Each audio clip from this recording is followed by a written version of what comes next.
Welcome back to Grim Advice with Gretta Myers. You've entered the grimoire. Let's turn the page together. Okay, so this one's called The Godfather. I have no idea what to expect from this one. Haven't necessarily heard of this one by title. Maybe I've heard of its content. We'll find out, you know? Okay. So without further ado, The Godfather. A poor man had so many children that he had already asked everyone in the world to be godfather, and when still another child was born, no one else was left whom he could invite. He knew not what to do, and in his perplexity he lay down and fell asleep. Then he dreamed that he was to go outside the gate and ask the first person who met him to be godfather. When he awoke, he was determined to obey his dream, and went outside the gate and asked the first person who came up to him to be godfather. The stranger presented him with a little glass of water and said, "This is a wonderful water. With it you can heal the sick. Only you must see where death is standing. If he is standing by the patient's head, give the patient some of the water and he will be healed. But if death is standing by his feet, all trouble will be in vain, for the sick man must die." From this time forth, the man could always say whether a patient could be saved or not, and became famous for his skill, and earned a great deal of money. Once he was called in to the child of the king, and when he entered, he saw death standing by the child's head, and cured it with the water, and he did the same a second time, but the third time death was standing by his feet, and then he knew the child was meant to die. Once the man thought he would visit the godfather and tell him how he had succeeded with the water, but when he entered the house, it was a strange establishment. On the first flight of stairs, the broom and shovel were disputing, and knocking each other about violently. He asked them, "Where does the godfather live?" The broom replied, "1 flight of stairs higher." When he came to the second flight, he saw a heap of dead fingers lying. He asked, "Where does the godfather live?" One of the fingers replied, "1 flight of stairs higher." On the third flight lay a heap of dead skulls, which again directed him to the flight beyond. On the fourth flight he saw fishes on the fire, which frizzled in the pans and baked themselves. They too said 1 flight of stairs higher. And when he had ascended the fifth, he came to the door of a room and peeped through the keyhole, and there he saw the godfather, who had a pair of long horns. When he opened the door and went in, the godfather got into bed in a great hurry and covered himself up. Then said the man, "Sir Godfather, what a strange household you have. When I came to your first flight of stairs, the shovel and broom were quarreling and beating each other violently." "How stupid you are," said the godfather. "That was the boy and the maid talking to each other. But on the second flight I saw dead fingers lying." "Oh, how silly you are. Those were some roots of scorzonera." On the third flight lay a heap of dead men's skulls. "Foolish man, those were cabbages." On the fourth flight I saw fishes in a pan, which were hissing and baking themselves. When he had said that, the fishes came and served themselves up. And when I got to the fifth flight, I peeped through the keyhole of the door, and there, godfather, I saw you, and you had long, long horns. "Oh, that is a lie." The man became alarmed and ran out, and if he had not, who knows what the godfather would have done to him.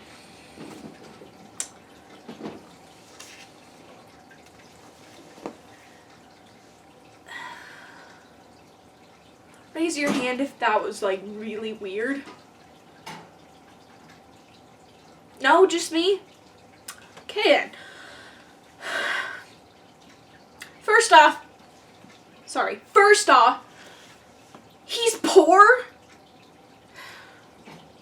Doesn't mention the wife. He has so many children that it's like there's nobody else in the world left to be godfather.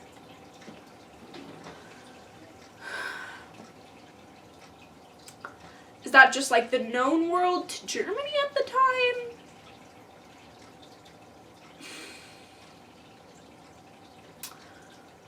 I'm sorry, I'm really hung up on that fact.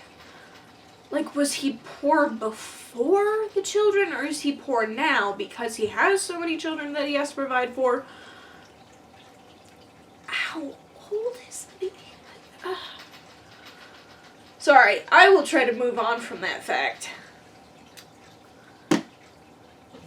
I'm sorry, I feel like I missed something the whole story. So I'm going to go back and look because... So he wakes up from this dream and is like, okay, I'm going to go outside and the first person out there I'm going to ask to be godfather. He he doesn't even necessarily accept. It just says, he asks him to be Godfather, and then the stranger hands him this glass of water. And then, like, all of these miraculous things happen, and so he's like, you know, I'm gonna go, like, pay this man a visit. He seems like a pretty cool dude. And then he sees all these weird things, and I'm so confused. I'm really confused. Do I take the side of the Godfather and be like, this man is crazy, like, I'm a normal person, and just assume that this man, after having so many children, just kind of snapped? Which is understandable. Having kids alone is an ordeal. It's hard.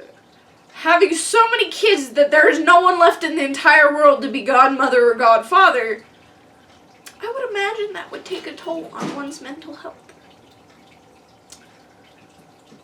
Not that having children is a bad thing to be said, ever. However, it needs to be recognized that it's not an easy thing at all. Even if you are blessed with wonderful, loving, kind, amazing children who rarely fight, it's still hard. If your children have mental health struggles or physical health struggles, and then to have so many that there's nobody left in the entire world to Godfather. Maybe this man is just lonely and really paranoid, and so he has a very small knit circle of people, so there's nobody in that circle of people, maybe.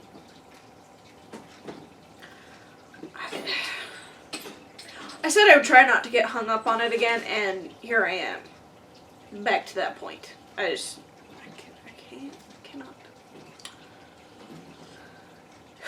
So, here, okay, which would then explain his suspicion of the Godfather. Like, he trusts this stranger, and then strange things happen, so he's like, I'm gonna go check it out. And weird things happen, and he totally gets gaslighted at the top. Gaslighting is a term for, let me explain that term, is when someone tries to convince you that your opinion or your knowledge or memory is incorrect. They're like, no, you didn't really see that. No, that didn't really happen. I don't know why it's called gaslighting or when the term was coined necessarily, but that is a term that I know. So let's say this man is a little suspicious and paranoid, and he totally gets gaslighted, and he's like, okay, I'm gonna run away. And I mean, certainly, suspicion and paranoia can make us say things that aren't necessarily there. Like, you know, you read into someone's relationship, like, if you're suspicious that your friend is, like, talking to another person more than you will, like, analyze their behavior, and you're like, oh, they, like, looked at them for 2 seconds longer than they normally do. I'm totally being shoved out. Or whatever. Like, you look for things that aren't there, or don't mean anything. Not that to say your experience isn't valid, however, it can happen. So, but let's say he's not, like, let's say he's not paranoid, and, like, he's just a normal person, and this, so on the one hand, for agreeing with the Godfather, maybe he didn't actually see what he thought he saw, and the Godfather was actually a pretty normal person. On the other hand, remember how much I've talked about how fae are not a good thing? Maybe this Godfather was fae, or death himself, or I don't know. I don't know where to go with this one. It's just so weird. Like, I'm, like, not a normal person. Obviously, I sit here in a cloak and overalls and analyze fairy tales. I don't know where to go. So I guess be careful who you talk to. Don't trust what you see. Don't trust suspicious people or dreams. I'm not sure what to draw from this. But yeah, those morals I just questionably listed in a questioning manner. Take your pick, make your own. I don't know where to go on this one. Other than that, maybe sometimes we search for things to have meaning, but they just don't. They're just something random that happens. And people are like, it's fate. Or it's like totally just, there's this explanation and maybe sometimes there isn't. I don't know what to tell you. That's probably the best I've got for today, is that sometimes things are just weird and it isn't like, and that weird thing isn't anybody's fault. Like, I don't know, just something so random happens to you at work, and then, like, people are like, wow, that was weird. You're like, yeah, that was weird. And then you leave it at that. Like, certainly, there are some things that are people's fault. And most of the time, there's, fault in everywhere. If you want to call it fault, whatever. Everyone has it sometimes, and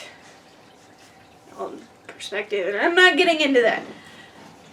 But here's my thing. Sometimes things just happen, and you search for meaning, but there's not. I can't even come up with an example right now because of how fried my brain is from this fairy tale. So weird. Yeah, that's the best I got, is that sometimes you look for meaning, but it's just not there.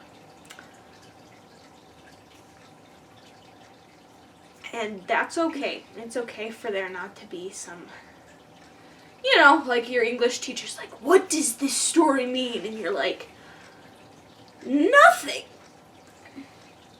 Like, or this poem, and they're like, analyze it, and you're like, this doesn't mean anything. Or you're like, why is the chair colored this way in this story? It means something. And you're like, no, it doesn't. And that's okay for things not to, like, there are some times when people will do things on purpose, especially in writing. And there are times when, as someone who writes things sometimes I have no meaning behind something. And someone's like, wow, yeah, I totally got a deep meaning from this. I'm like, that's great for you. For me, that wasn't in there. But, so draw meaning from whatever or don't. And that's okay, because sometimes meaning is just based all on perspective. Like, for you, I don't know, like, maybe you had like a bad sandwich one day, and so then you read about a sandwich in a story, and you're like, oh, something bad's gonna happen, because there's a sandwich, and that totally means like death and evil and stuff. And other people are like, no, it's just a sandwich. Either perspective is valid. I'm not saying it's not. All I'm saying is that for me, this story I didn't really find a meaning for me. I was like, oh, okay.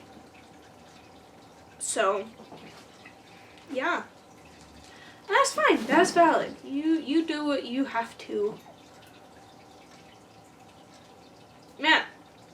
If you want to find meaning, go ahead. If you don't, that's fine.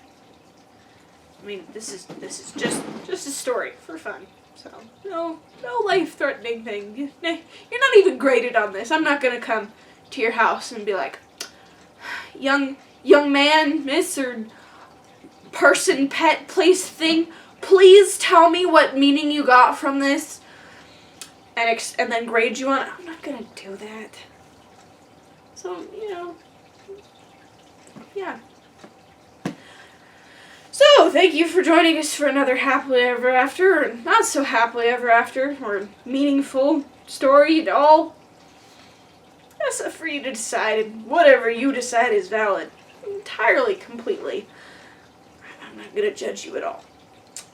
Either way, this is the end for the episode, so tune in later and we can learn more and turn a new page together.